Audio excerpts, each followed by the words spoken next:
making the child, or understanding that what happens to a fifth grader doesn't seem, terrible to an adult, but in the mindset of a fifth grade student, being laughed at and called, I don't know, stupid in class is terrible. And it's something that really weighs on their mind and takes away from the educational, the reason that obviously they're at school. So to understand and be able to understand that fifth grader with a small problem like that really, amounts and builds up on them. And it's really important for the parents to take that very, very seriously. Correct, and not to just shrug it off. Absolutely. So what can a parent expect if they go to like a recreation program or a community-based program or to a school and say, my child's telling me these things, I feel like she's being victimized, what are you going to do about it? Or what should I tell her to do about it? I can say that from my experiences at East Norristown Middle School, the building administration is really on top of it and kind of hands-on. They'd like to meet with the parent and the child, and then I'm, almost certain that day they'll be meeting with the alleged bully, working matters out, verbally counseling the child, the victim and the bully, and usually verbal warnings given. If it persists, they'll then have parents come in, myself, the guidance counselors. I mean, we've all come together and take a very serious sit down and work with the kids, talk with them, find the issues. And then last, I guess, but not least, the discipline code. Now, in the school discipline code, there's a bullying section, and that's, I guess, the last, resource and so forth. Okay. Absolutely, and that's brand new for Norristown, and it's now mandated Statewide. from the from the state. And so, we're lucky to have that and to have so much activity going on here in the Montgomery County area.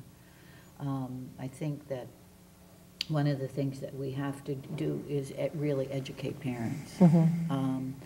Educate them, not just the physical, to watch your kid when they come home, if suddenly they're dirty or their books are ripped or something's going, is to talk to them about what is that about, or if they get sullen or don't want to go to school. Yeah. One of the things that we found at Family Services is that a lot of truancy is around bullying. And so if they don't want to go, why don't you want to go to school? What's going on? And you may not get, like I said, who, but you get the what is happening, so the parent then can support. What about observing your child's electronic use? What are some recommendations in that area? Well, that is something that I, when I'm doing parent education, I preach that all electronic, computers and stuff need to be in a public area of the home. Absolutely. That Facebook and MySpace and those things are considered public, and that colleges are looking at your page, employers are looking at your page. So that kind of stuff is becoming very public now, and that parents need to educate themselves on how to access what their kids. It's not private. Parent goes, oh, I don't want them. It's private. My kid's privacy. Well, it's dangerous. And that pictures and posts that are put on the internet can be easily copied, saved for many years, and then suddenly reappear one day. Well, they see it happen with celebrities all the time. Sure. It can happen to you. Absolutely. But like we were saying, kids will post things not thinking, that, hey, it can't get tied back to me. You can be held accountable for everything you do online. Absolutely. And a lot of parents, one of the statistics I just read is that 50% of parents don't know that their children can access the internet via their phones. They don't even know they can access it. And so they think, oh yes, well I have my computer in public space, but they don't understand that their kid is underneath the table looking them square in the eye and Googling or texting something, and they don't even break eye contact. Okay.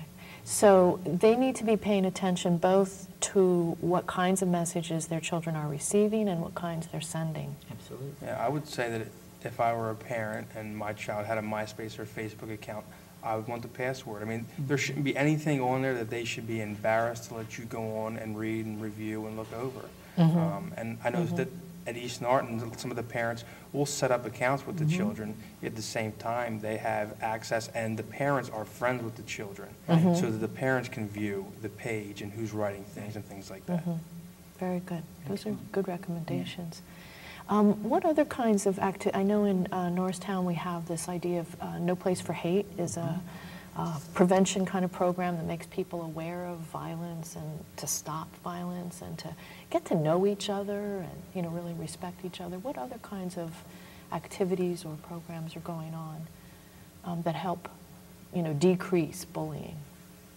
Well, I think that emotional education or social education has become a mainstream in the schools, which, probably a generation or two ago that wasn't, it was reading, math and stuff, and now social emotional education has become a mainstream. And I think that is important, that culturally we have to be doing this because our culture is moving so fast. It's very hard for all of us to be keeping up. So that's a part of education.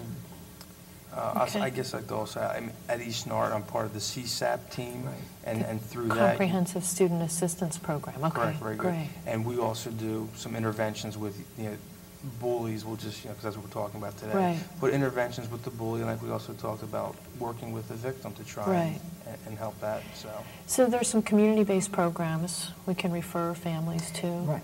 Family services, I'm more than willing to talk to parents individually, which I do. We have a therapist that can work with the bully, the victim, the bystander, or even the adult that is continues to feel some of the effects of bullying that may have happened, was hurtful to them years ago as a child, and it comes back up when they become a parent, because they feel very protective of their kid, sure, of course, and want to understand what that's all about for them. Of course, okay, great. That's very good. I guess, and likewise, at East Norristown, I'm very open and up to meeting and working with parents regarding the different issues that their child's experiencing, and I can be contacted there at the middle school as well as the school administration, who are very proactive. One of the things you talked about was imbalance of power, and I guess hearing the social emotional education and different ideas you've just mentioned, I wonder if being involved, helping children to be involved in activities that really make them feel good about themselves can help reduce some of the bullying activities. So, making sure you're involved in sports or music or arts or all kinds of different things. Yeah, one of the research says very clearly is to get involved in what your child is interested in. And if they are highly interested in computers, get involved in what they're doing. And even if they're, let's say you have a little boy that's really short but wants to be a professional basketball player, and we hear a lot of parents go, oh no, of course they'll never make it. But they will understand that when the time is right, get involved with them. That's great. In basketball, or get involved with them in whatever their interest happens to be. Get involved with your teenager. Understand the music that they're listening to. To get into their world as much as you can get into their world. Very good, and help them utilize their strengths in a positive way. Absolutely.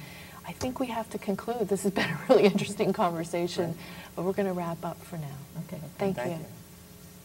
In conclusion, I'm Officer Carl Fisher, and I just wanted to let all these students know that if you are experiencing bullying, it is extremely important to report it not only to your parents, but to a school counselor, the school administration, a school resource officer, and at minimum, a peer group or a group of people that you feel safe with that you could report the matter. Thank you. ICN and its members are committed to a strong, interlocked, efficient, and effective network of human service systems, improved opportunities for residents in our community to achieve well-being, and to strengthen the organizational capacity of our member agencies. To learn more about ICN, visit us on the web at www.icnconnections.org.